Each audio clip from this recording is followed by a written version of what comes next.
Ini orang-orang yang sangat penting untuk membawa pertandingan ini dengan lancar dan tanpa hambatan. Kita terima kasih banyak untuk para Marshall. Tanpa adanya Marshall tidak akan ada perjalanan dari seluruh tim yang lancar. Tadi dia yang sudah mulai memasuki arena. Salah satu raksasa dari Indonesia yang harus berjuang di lower bracket dengan berdarah-darah.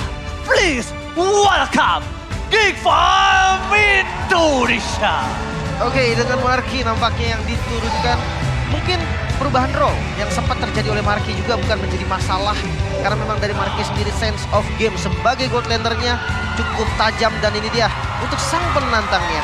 Sang tuan rumah, mantan juara M-Series, salah satu raksasa yang ditakutkan dari Filipina.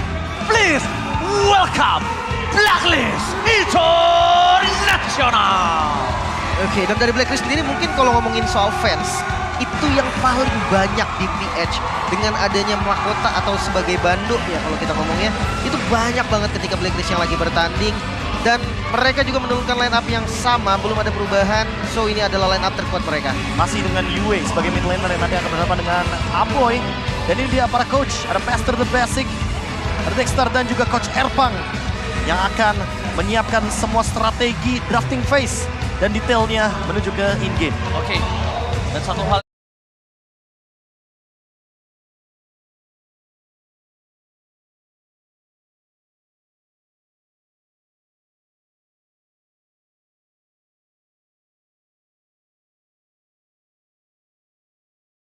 yang mungkin agak cukup kurang. Line up utama mereka, The Marky, Nile is back, Luke Aboy dan juga Baloyski. Oke, mengingat untuk Marky ya, balik lagi nih dengan perbedaan role-nya. Harusnya pool hero-nya nggak bakal luas jadinya, karena beberapa waktu terakhir dia belajarnya dengan hero-hero jungle. Tapi balik ke Nile, gue setuju sih sama KB bilang yang gimana kalau kita bikin kasus Nile-nya ini build damage. Wah, itu menarik banget. Itu eksplosif banget sih gameplaynya pasti. Dan kalau kita berkaca dari Nile ini kan di knockout stage belum bermain sama sekali. Ini bisa menjadi batu sandungan atau batu loncatan dia agar terbiasa dengan panggung dari knockout stage. Tapi inilah dia juga dari Blacklist International. Ada Oheb, Sensui, Edward, Yue, dan juga Rene J. Kalau kita berkaca sedikit dari regular seasonnya Sensui, ini yang menarik loh. Sensui ini retributionnya malah di season 12. Gak sebersinar dia di season yang ke-11. Tapi ketika di knockout stage, dia lebih bersinar daripada pemegang jungler manapun. Termasuk juga bahkan memenangkan beberapa kali Battle of Retribution melawan jungler dari Onyx, Kairi. Iya. Dan ngomongin soal statistik nih dari tim head to head, sebenarnya rata-rata tuh masih pegang Blacklist. Cuman balik lagi kalau ke gameplay, Geekfarm juga punya gameplay yang menurut gue termasuk unik. Karena dari hero-nya aja kemarin sempat memunculkan Yves. Dan Yves ini menurut gue salah satu jawaban juga, Be, kalau ada tiba-tiba Popol Kupa jungle yang memang di-pick sama Blacklist nanti. Ya, C-Strat yang sempat disimpan juga oleh teman-teman dari Geekfarm. Ketika kita berbicara Aboy dengan hero powernya yang bahkan sekarang tuh bener-bener lebih spesifik menuju ke arah Lilia. Entah, ini kayak sebuah perubahan atau shifting draft yang dibawakan oleh Geekfarm.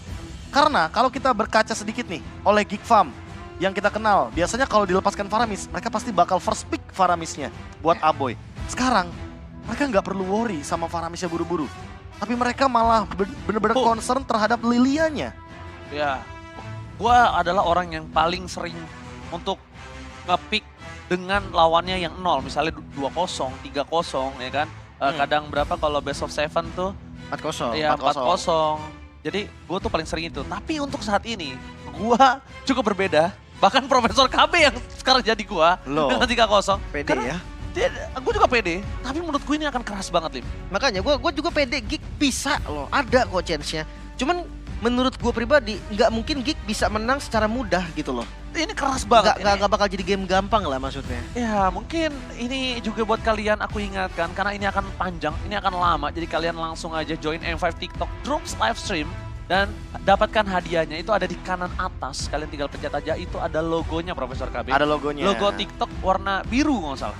Teman-teman tinggal tonton aja ya kan, sampai dengan pertandingan ini selesai udah pasti bakal dapetin juga tuh hadiah dari TikTok Drops live stream. Sekarang juga langsung ajak teman-teman kalian semua ya TikTok tuh. Nah ini dia sedikit menarik perkataan soal Blacklist International yang mungkin terlalu kuat, salah satu raksasa juga.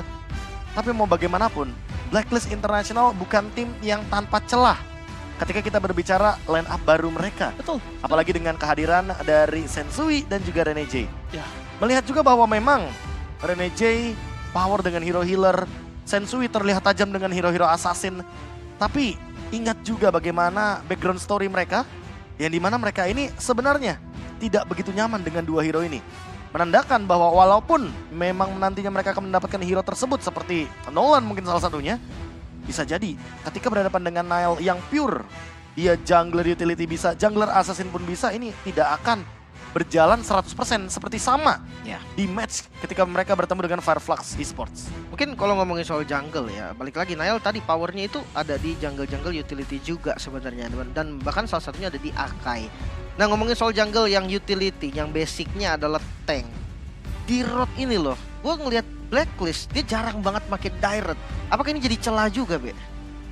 Ya, Oh, apalagi, wait. duh. 3-0 Blacklist. Sorry brother, it's gonna be a long day for you. Gila, keren kalau saya gue. Iya, boleh. Iya, Dia ini nggak bakal ngerti jadi bahasa hari yang Indo. panjang untuk Benar. mereka teman-temannya. Jadi nggak bakal 3-0 buat Blacklist. Oh, 3-0 bisa buat Indonesia. Wih, Enak setuju, aja. setuju dong. Ah, Geek iya. Fam nih. It's okay bro, chill, relax. Ini kita lihat juga nih, gua tapi juga punya celah semenjak gue ngeliat permainan Edward kemarin. Bahkan yang biasanya gold lane itu menjadi sebuah asupan yang sangat tinggi untuk sisi jungler berotasi, Profesor. Tapi gue lebih suka ngelihat kali ini mungkin Gifam coba mulai fokus ke arah EXP lane yang cukup banyak celah dari kemarin, gue bisa bilang. dari Iya, Blacklist. ketika Edwardnya tidak memainkan metode kemenangan dia di laning phase, kemungkinan besar game tersebut Blacklist kalah. Dan itu yang juga terjadi ketika Blacklist berhadapan dengan Fireflux Esports di babak lower bracket. Dan ini mungkin yang bisa menjadi celah yang tadi Ranger Mas mention juga. Soal gimana caranya untuk menekan Edward sejak awal game dan biarkan Oheb benar-benar 1v1 lawan Marky. Karena kita udah sering lihat juga loh, Blacklist sekarang tidak memprioritaskan strong lane mereka di gold lane, melainkan di kehadiran dari setup turtle-nya. Jadi ketika mungkin menit yang keempat turtle-nya di area gold lane, udah pasti Oheb sama Marky akan switching lane, sehingga tim fight-nya akan tetap 4 lawan 4. Mungkin kalau ngomongin soal turtle, karena kedua experience-nya bisa jadi jawabannya adalah match up berarti ya. Match upin hero-nya Edward biar dia nggak gampang gerak gitu kan di awal. Cuman kalau ngomongin match up, experience sekarang rata-rata masih segitu-segitu aja sih, Be. Teris lah gitu kan, atau kayak kalau mungkin kalau ngomongin yang soal flex, gue bilang cuman Onyx paling yang bisa fleksibel, Fredrin XP. Iya, Fredrin EXP atau Arlot juga salah satunya. Tapi berbicara sedikit soal XP laner fleksibel. Fleksibelnya XP laner sekarang tuh ada dua tipe. Ada yang damage banget, ada yang eksplosif banget. Ada yang tank banget kayak Terisla dan Glue. Ingat, Glue dari Luke ini juga bisa menjadi salah satu flexible pick. Yang, wih terima kasih loh kameranya, pas banget ke Luke kebetulan. Karena emang kebetulan kalau kita berbicara soal Glue, kemarin Yes. sempat muncul tuh. Ya kan, dan bahkan sempat lumayan bisa menjadi strat tersembunyi. Oke sih, glue-nya kemarin. Glue-nya look oke sih. Glue-nya Power oke juga sih. kan dari MPL season 11 bahkan udah dikeluarin juga. Gimana kalau soal roamer? Karena gue ngeliat Maloyski ini punya banyak pool hero sebenarnya. Cuman kalau ngomongin yang muncul nggak banyak sebenarnya. Karena dia belum mempermainkan dan kita juga menunggu yang seperti dibilang oleh Lim. Kali ini kita mungkin saja akan menunggu posisi dari Grog. We never know. Apalagi dengan gameplay yang cukup solid dari Blacklist International. Tapi drafting phase kali ini telah muncul dan kita akan menyaksikan di mana udah ada 3 hero sudah ditutup antara Fanny, Joy, dan juga Nolan. Meanwhile, Erpang gak akan ngelepasin Bruno terhadap The Filipino Sniper. Dan sedangkan Lilia Yue dari kemarin yang hampir banget bermain dengan flawless di area mid lane. Oh, tapi ini melepaskan Valentina untuk di first pick juga. 1-1. Namun Angela ternyata pilihannya dari Blacklist International. 1-1 terlepaskan tapi masih ada Popheus. Dan kita tahu sendiri Edward sangat powerful dengan menggunakan Popheus juga. Oke. Mungkin agak sedikit mengingatkan kita dengan M3 World Championship. Yes. Ketika iya. pada saat itu yang bermain adalah Skylar mungkin ya, yang di zoning-zoning sama Popheusnya Edward. Dan bahkan sekarang ngomongin dari Valentina dan 1-1, ini juga bisa menjadi sebuah jawaban. Karena kalau tidak, ini akan cukup berbahaya untuk sisi dari Blacklist. Cuma satu yang dipancing oleh Blacklist adalah, kamu ingin bermain dengan Faramis atau Valentinanya? Kayaknya kalau ngomongin soal geek bisa jadi ke Faramis sih. Ya Faramis apa Valentinanya? Sekarang kita ngomongin kalau dari arah Valentina, itu masih bisa diamankan oleh seorang Sensui. Sedangkan Faramis sekalipun dimakan, tentu akan ada posisi yang di-copy oleh seorang Yue. Karena dua hal itu yang tidak bisa ditanggulangi dan akhirnya sekarang mereka bermain dengan Valentina, bro. Dan Wah. Baxia yang kita sudah bahas sebelumnya, akankah Daerot EXP akan membuka jalan untuk Blacklist International? Tapi ini kayaknya cukup menarik ya, deny pick juga nih jatuhnya agar nantinya Yue tidak memainkan hero powernya. Dan mungkin akan memilih hero lain karena match up dari Valentinanya. Ini udah ditutup Lilianya tuh. Ya biasanya Lilia kan. Atau Iya. main long range juga nanti sebenarnya lumayan enak sih kayak Novaria. Jadi kalau misalkan nggak ngambil midnya di bawah, di atas, bisa jadi Novaria masuk ke dalam pool hero-nya nanti. Oke, 1-1 untuk Oheb. dan gue prefer Kaja untuk kali ini. Kita tidak punya, seberang udah nggak punya Valentina. Kayak coba loh ya. Iya, Kaja Baloy. Kaja Baloy itu cukup agresif, tapi ternyata memiliki karena counter terhadap Marky. Marky Mau ingin lepaskan? memenangkan match up-nya juga. Tidak Oke. ingin kalah soal farming. Melepaskan Poveus yang mungkin akan di-ban oleh teman-teman dari Blacklist International. Tapi kalau kita berkaca sedikit soal 1-1 nih, Kaja itu merupakan hero yang memang tidak bisa di-counter oleh skill 2 dari 1-1 Needles of Flower. Tapi melihat ada Angela di first pick dari Blacklist International, apakah kita akan melihat juga bagaimana setup hero healer lawan hero healer? Karena kebetulan Baloyski juga kita tahu sendiri, semenjak Flask of Death itu ada, Rafaela menjadi salah satu hero yang digemari juga oleh Baloyski. Power. Bahkan Matilda. Powernya malah. Kalau ngomongin soal Rafa, ya memang enak sih untuk GB di goldnya juga biar nggak under dari cloudnya. Cuman kalau ngomongin soal matchup, sebenarnya gue lebih suka Iritel untuk matchup karena 1-1 di awal dan dia kan lari terus ya, jadi weakness point-nya juga nggak gampang pecah. Tapi ada edit nih, tadi udah kelihatan ya dari signature hero-nya Edward itu salah satunya ada edit dan ini langsung di respect. Ya, tapi ngomongin soal Irital dan juga Cloud, aku sebenarnya setujunya karena Cloud. Kenapa? Karena mungkin sekarang kita ngomongin tentang weak lane. Kita ngomongin tentang weak lane. Dan sekarang juga posisinya adalah kalau misalnya Cloud ini akan menjadi sebuah counter untuk Fredrin di arah metode late game nantinya. Walaupun Irital pun juga sama. Cuma ngomongin rotasi, agak sedikit kurang dari Irital dan lebih kencang mungkin kita melihatnya terhadap seorang Cloud. Cuma ngomongin dari Rom, ini Lim yang kita harus pertanyakan. Valoisky akankah bermain dengan Grok yang seperti Lim bilang? Karena aku setuju banget Lim. Groknya cukup different. Misalnya kalau dia grok kayak bahkan jadi korban weakness point pecah nggak sih? Agak susah, gue lebih setuju hero support sekarang. Atau sekalian kayak Ruby yang banyak banget efek sisinya. Nah kalau ngomongin soal ban Poviusnya di ban gak nih? Karena ngelihat dari bandnya Geekfam gak ada Novaria loh. Midnya bisa terbuka banget nanti buat Nova. Iya, dan jatuhnya juga kalau seandainya mereka ban karena Poveus, kemungkinan besar Luke malah bisa di flex pick untuk di bagian last picknya nanti. Jadi nggak buru-buru untuk hero-nya Luke. Mungkin akan menjadi hero yang cukup eksplosif. Tapi karena ini adalah ban untuk Poveus, Respect is the key. ini bisa menjadi salah satu jawaban juga nih untuk pick ke arah Luke-nya dulu, baru Baloyski di last pick. Ya. Berarti semenjak dengan Profession ditutup, ini kayaknya bakal coba mainin pergerakannya ke arah Baloyski ya. Yang eksplosif, berarti Lapu mungkin bisa masuk juga. Karena kalau ngomongin Yuzong sama Lapu sama-sama bisa ke belakang. Cuman Lapu lebih cepet ngasih damage-nya. Instan. Dan Iya. cooldown-nya juga, kita ingat juga bahwa sekarang udah ada Emblem Fighter Festival of Blood. Jadi nggak perlu lagi untuk bikin ke arah Bloodlust Axe. Alright.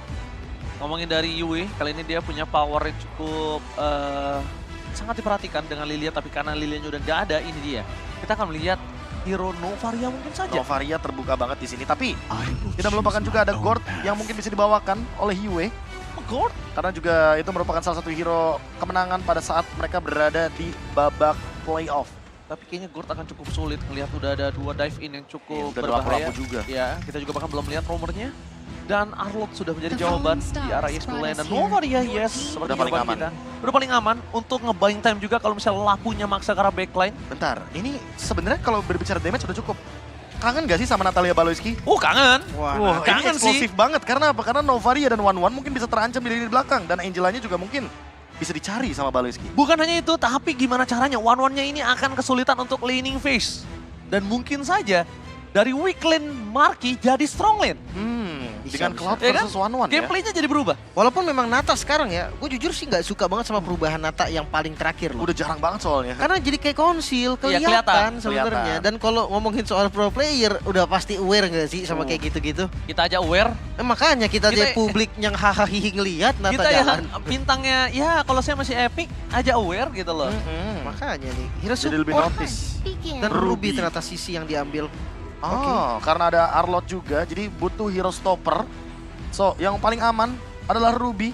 untuk Baloyski. Dan ini dia line up dari Geek Farm versus Blacklist International. Alright, Lim. Gimana menurut lo? Gua suka. Dengan adanya draft dari Geek ataupun the Blacklist ini? Gue suka Lapunya sih. Lapunya ini kayak bakal kuat banget. Ya memang ngomongin soal one-one jadi korban weakness point pecah bisa juga. Cuman kalau ngomongin soal look ya, yang dia tahu banget kapan harus masuk, gua rasa Lapu ini bisa jadi key point loh buat Geek Fam. Oke, kalau Profesor Kevin. Tidak melupakan bagaimana Valentina dari Baloy ini bisa menjadi pembuka yang manis karena dia bisa mencuri satu final slash. Alright. Kali ini, di mana para pasukan dari Blacklist International, mereka sudah menghadapi lagi Nile dan juga Geek Farm. One last chance, mampukah dia berhasil mematahkan dominasi sang tuan rumah Blacklist International. So, Sobat Mobile Legends Indonesia, dimanapun kalian berada, jangan lupa untuk di kolom komentar support Geek Fam Indonesia. Share untuk semua sosial media kalian, karena kita akan menuju ke dalam Lane of Dawn M5 World Championship Knockout Stage. Jangan lupa sama hashtagnya Ji. Once a geek is always a fam. Sekarang Indonesia. Sekarang Indonesia karena kita sudah menuju ke in-game-nya dan melihat perbedaan dari starting jungler kita. Ada Sensui dan juga Nile yang sepertinya sama-sama menjauhkan dirinya dari setup turtle. Sehingga all in mungkin akan terjadi dan rotasi menuju ke arah XP lane akan diutamakan terlebih dahulu. Melihat rotasi seperti ini. Tipikal Baloyski nih. Dia walaupun nggak ngerusuh yang bener-bener ngeharas nabrak ya, tapi paling nggak dia selalu dapetin informasi loh. Oke, jungle-nya udah sampai di orange. Oke, jungle-nya udah sampai di mana. Itu yang selalu dihadirkan untuk teman-teman Geek Fam. Wah, rotasi yang dilakukan sama Nile, dia terlalu berani untuk kesana karena dia pede banget. Oh, untuk dan bisa memberikan vision. Aboy kayaknya sedikit lebih agresif kalau kita melihat di early game. Yue sampai dibuat recall. Oke. Yang dapetin harusnya dari Baloyski tadi. Harusnya Baloyski yang dapetin. Sensui sih harusnya. Sensui ya? Karena dia udah sampai level 4 juga. Kalau dia nggak dapet yang kecil, dia nggak 4 soalnya. Ya, oke. Tapi nampaknya kali ini di mana Geek Farm telah melakukan rotasi yang cukup masif. Tapi emblemnya sangat Profesor. Ya, emblemnya menuju ke arah Inspire juga untuk dari Aboy. Melihat potensi untuk dia bisa mengurangi sedikit cooldown yang nantinya akan dipadukan juga dengan Enchanted Talisman. Karena sekarang kita tahu sendiri Clock of Destiny udah jarang digunakan oleh para mid laner. Tapi kalau kita lihat juga dari Wilderness Blessing, 3 loh dari Blacklist International. Menandakan mereka ingin selalu ada team fight di area Turtle dan juga Lord. Memperkuat juga bagaimana lini objektif mereka. Sehingga nanti di menit yang kedua dan kelipatan menit kedua mereka akan selalu set up untuk Sensui. Ngomongin soal mid lane, Clock of Destiny emang jarang banget sih. Yang terakhir gue lihat Valentina Clock of Destiny itu Rosa. The one and only, yang kedua Sans. Karena mungkin lebih ke arah sustain ya. Dia bukan ngambil ke arah efek dari burst damage-nya. Tapi ke arah sustain-nya. Dimana kalau kita ngelihat Turtle sudah muncul. Ingat, dua tim ini adalah dua tim yang sangat suka untuk melakukan permainan. Dan langsung ada blessing duet from Marquez. First blood solo pick up dari top lane Marquez. Men-solo pick up Oheb. First blood, the blessing duet from Marquez ini berimpact sangat tinggi untuk Geek Fam bisa berhasil mendapatkan Turtle. Lihat di arah bottom lane, 2 poin kill didapatkan oleh Geek Fam bersama dengan Turtle melakukan dominasi menuju ke arah Orange. Bahkan Sensei di depan sana akan coba dihadang oleh para pasukan dari Geek Fam lainnya. Wah, nggak berhenti, bahkan Orange ditabrak lagi, Ci. Orange tidak berhenti ditabrak. Langsung dengan ada satu Orange yang berhasil mendapatkan Sensui. Walaupun dia berhasil mendapatkannya, tapi lihat rotasi yang terjadi di Blacklist International, mereka semua terhambat, Lim. Wow, Nile. Mereka unggul banget. Nile dapetin turtle, dapetin buff juga. Dan ini tiba-tiba 3 poin yang untung dapat langsung untuk Geek Fam loh. Pelan-pelan Pak Baloyski ternyata meng-screen 2 pemain yang penting. Ada Angela di sana dari Renegade, ada Novaria dari Yue. Sehingga lini dari gold lane, XP lane gak bakal memiliki backup yang cukup. Poke damage-nya juga gak nyampe. Meteor dari Astral Recall juga tidak bisa dijalankan. Dan Sensui terhalau sudah dia rotasinya karena gak sampai ke Turtle. Bahkan lihat dari 2 lini yang penting loh. Ini bisa dibilang jantung. Dan bahkan untuk pembukanya dari XP lane-nya sudah bisa ditumbangkan terhadap solo kill dan membuat Fury Hammer on the way mungkin menuju ke arah Dominance Ice untuk mendinai juga bagaimana heal up dari Renegade. Alright, tapi nampaknya lihat permainan yang cukup agresif diberikan oleh Renegade. Bersama dengan Abu yang cukup bertahan di area mid lane. Tapi 2 raksasa dari 2 region terbesar Mobile Legends Bing kali ini bermain dengan cukup agresif. Nile berhasil menaruh di depan sana. The Plastic Drive menuju ke Oheb kembali. Walhasil Oheb tercancel. Crossbow stick telah muncul. Ini akan menjadi sebuah jawaban untuk di mana Nile melakukan dive in menuju ke arah one no hip dan takedown. Gak ada jalan untuk pulang. Membuat para pasukan dan Blacklist mereka kehilangan Oheb. Gold laner 2 kali secara berturut-turut early game. Ini bukan hal yang baik, Lim. Ini sesuatu yang udah disiapkan sama Geek Fam. Gak mungkin tim sekelas Geek Fam ngelepas 1-1 tanpa alasan. Dan ini dia kenyataan yang bisa kita terima. 1-1 2 kali tumbang, bahkan Marky Early game. bisa solo kill tadi. Dan makan platingan gold shield turretnya ditambah dengan turtle yang ada di area bottom lane. Ini udah pasti dengan retribution trigger yang dibuat oleh pelan-pelan Pak Baloy. Itu dia, mereka harus memikirkan gimana kita tahu Sensui power of retribution-nya tinggi banget. Dan satu hal yang mungkin harus mereka sadar, Profesor KB telah bilang kalau Sensui memiliki the power of retribution tertinggi di Filipina. MPL Season 11. Yes. MPL Philippines Season yang ke-11. Tapi lihat, Yes. baru sekarang nih mereka udah mulai sadar kalau Angela dan juga Novarianya harus bergerak secepat mungkin. Karena kalau enggak, ini one-one-nya bisa tumbang untuk ketiga kalinya loh dengan perbedaan gold seperti ini. Karena mereka akan selalu mencoba untuk memaksa team fight dan mereka selalu memancing gimana caranya crossbow of tank-nya telah hilang. Nggak ada. Opsinya dua. Oheb nahan crossbow of tank dia tumbang atau dia crossbow of tank tapi abis itu dia terkena dive in. Itu nggak ada dua opsi yang baik.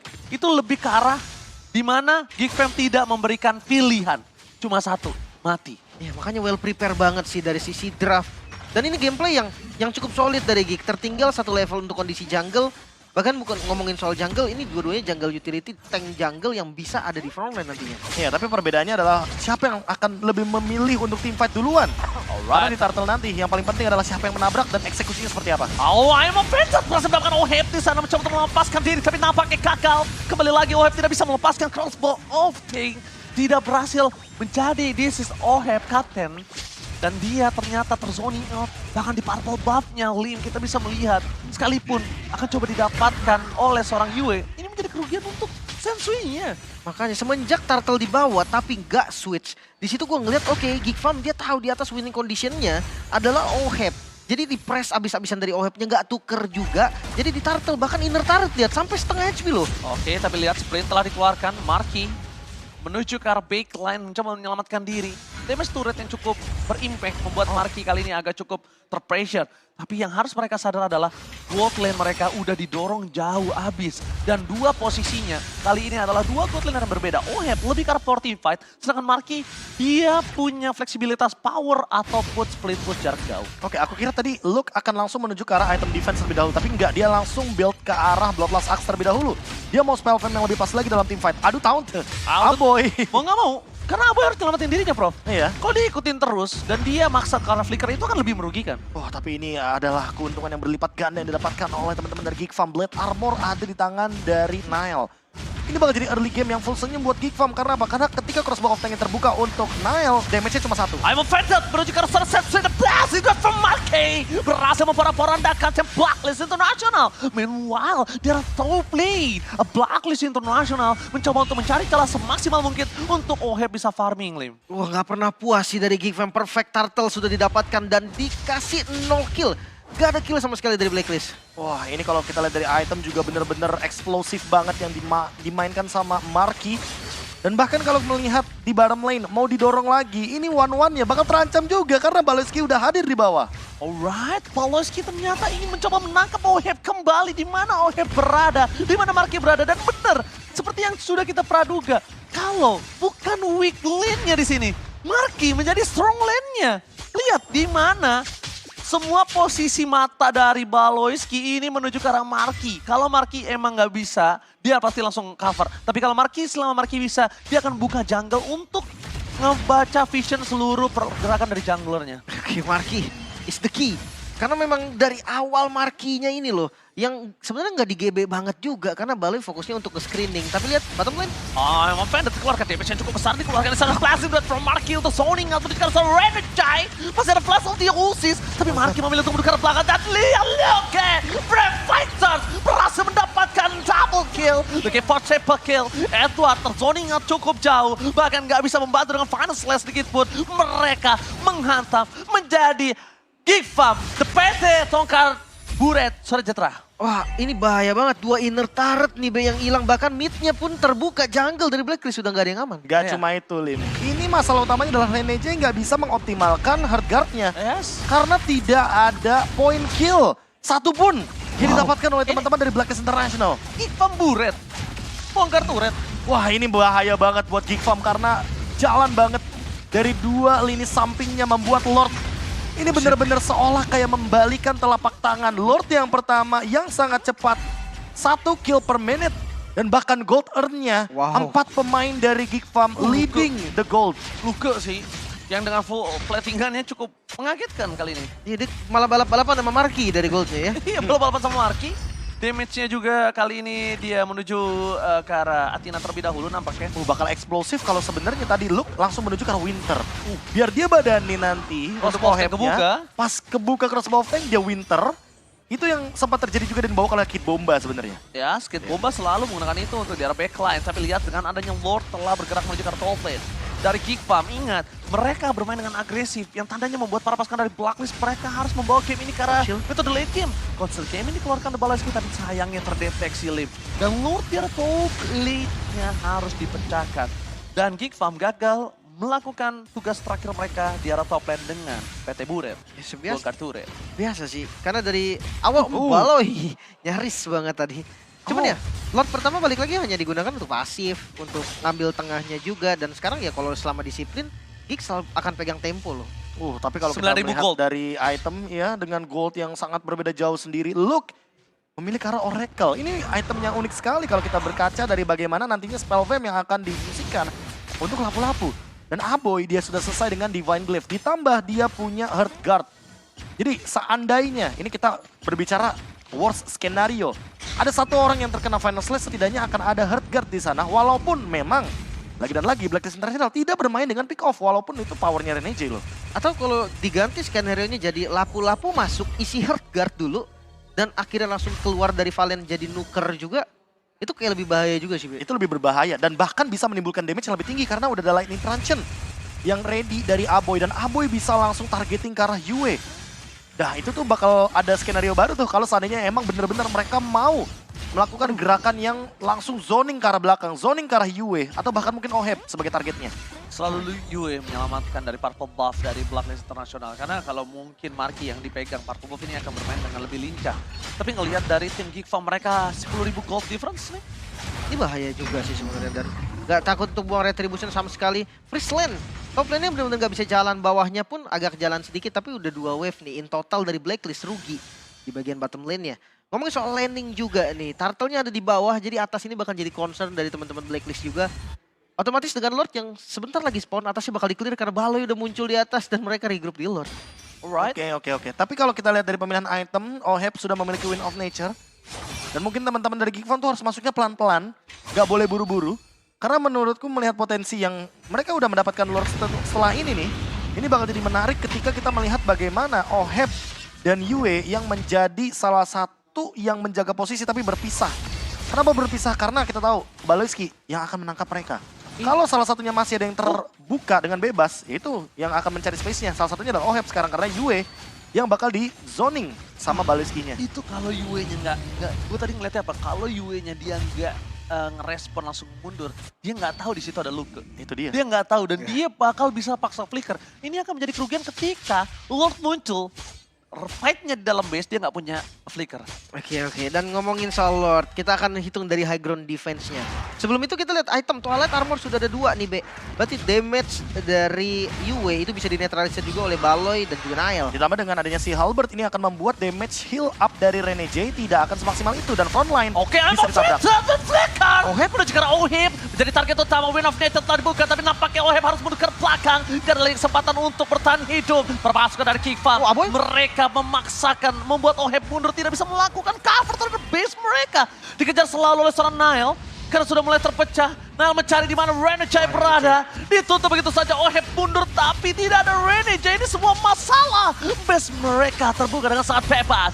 Sensui mencoba untuk melakukan counter terhadap Balazki. Emang Vendetta dikeluarkan. Oheb lepas Balking. Balazki tertake down. 1 poin pertama untuk tim Blacklist International. Meanwhile Marky lebih fokus ke base turret yang dimiliki dari tim Blacklist. 2 base turret menuju ke arah Oheb. Kembali kali ini dengan damage yang belum cukup. Ternyata udah mulai membuat Geek Farm harus memikirkan 2 kali. Karena dengan 10.000 gold, Lord yang mereka miliki, mereka cuma bisa mendapatkan 2 base turret. Itu sebuah pertanyaan. Iya, harusnya bisa mendapatkan 3 base turret, tapi permasalahan utamanya adalah mereka kena bait.